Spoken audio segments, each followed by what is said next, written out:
Okay, today I'm with Nana Afadzinu, the Executive Director of the West African Civil Society Institute, based in Accra, Ghana. It's a pleasure, Nana. Yes, nice meeting you. Thank you. So, Nana, what does WACC do? WACC is a civil society organization, and it was set up by the Open Society Initiative for West Africa to build the institutional and operational capacity of civil society within the sub-region.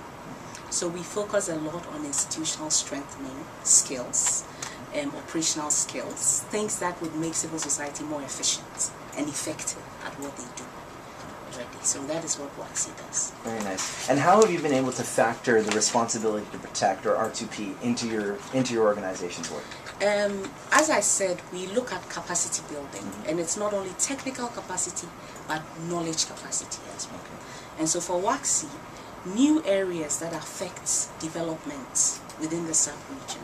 And one of those new areas is the RtoP norm, the responsibility to protect norm, which affects peace and security within the sub-region. Is one of the areas that civil society needs to know about. And so WACC has done some research, come up with a toolkit, and will be doing training for civil society and also for government agencies and other related agencies on this, to give them more knowledge, capacity on the RtoP. Now, you were able to attend yesterday's UNGA dialogue on RtoP and the role of regional and sub-regional organizations. Can I get your thoughts on that meeting? I think it was an interesting meeting, especially coming on the back of recent happenings in Libya and Cote d'Ivoire. And so it gave the opportunity to kind of interrogate the norm a bit more. And so for me, apart from the recent happenings and the opportunity it gave, it was also good to look at, to see the UN really look at what kind of role sub-regional organizations and regional organizations have played or should play in advancing the RtoP norm. And so it was very interesting for me. It was a great opportunity also to look at the issues. And I think that particularly if you look at Africa as a continent and the West Africa sub-region, a lot has been done on RtoP.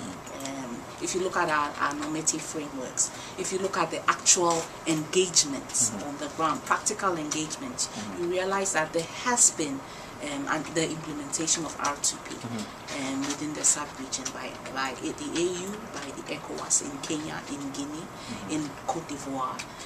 And so it was good to see that this has been recognized. And if you heard the different statements that were made, country after country, delegation after delegation, mentioned what had gone on within Africa and how it had impacted on the RtoP norm.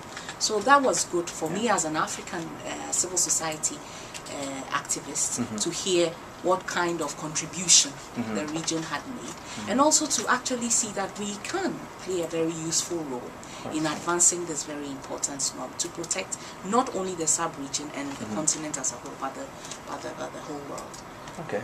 Now, following up from that, what do you think are the next steps for RtoP within the context of not only AU as a continental organization, a continental body, but also the different regional bodies? Well, I think, one, there's a need for a more coordination, and there must be some structure put in place to ensure that there's that link between the global level, the regional level, and the sub-regional level on RtoP and how to implement it. You know, and to see, because if you look at the sub-regions and the regions, they are there on the ground. They know what is happening. They have the contextual knowledge, you know, and they can really make very good contribution to what kind of discussions go on and the decisions that go on at the global level, particularly at the Security Council level. And so it's important to have a structure or a mechanism in place that ensures that there's this kind of coordination. And I don't think that exists right now. And so it would be good for that to be in place. That's one. Secondly, I would like to see that structure ensure that civil society is part of it. So you do not have just governments talking to governments, but you actually have civil society being a part of this process.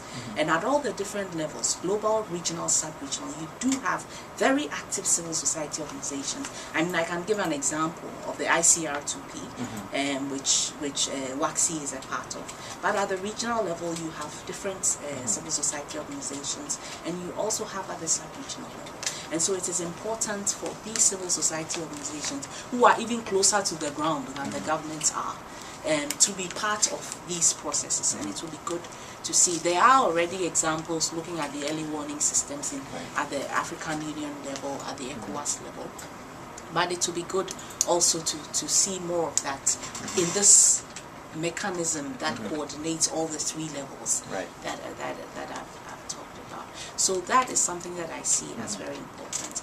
Thirdly, I think it will also be important for us to see, when we say prevention, a lot of the statements that were made yesterday talked about putting more emphasis on the preventive methods, and looking at that pillar, and that first and second pillar, rather than the third pillar, more of the first and second than the third, not completely deleting the third, but placing the emphasis more on the first and second. So it will be important for there to be more discussions on that, to really concretize what that means.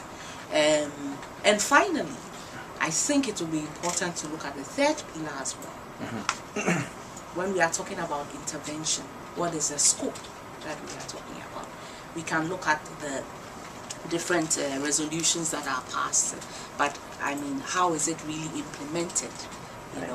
And does it really protect people? Are we talking about regime change, or protecting the people, which is what RtoP really sets out to do? So these are the things that I think that in the coming years there needs to be more focus on, there needs to be more discussion to really advance the RtoP and make it what it was set out to be. Your point really touches on what the Special Advisor to the Secretary General, Edward Luck, said yesterday. A stool without three legs does not stand, right? While prevention is one of the most important and integral parts of the RtoP framework, we do need to take a look at that third pillar as well when intervention may become necessary in certain cases.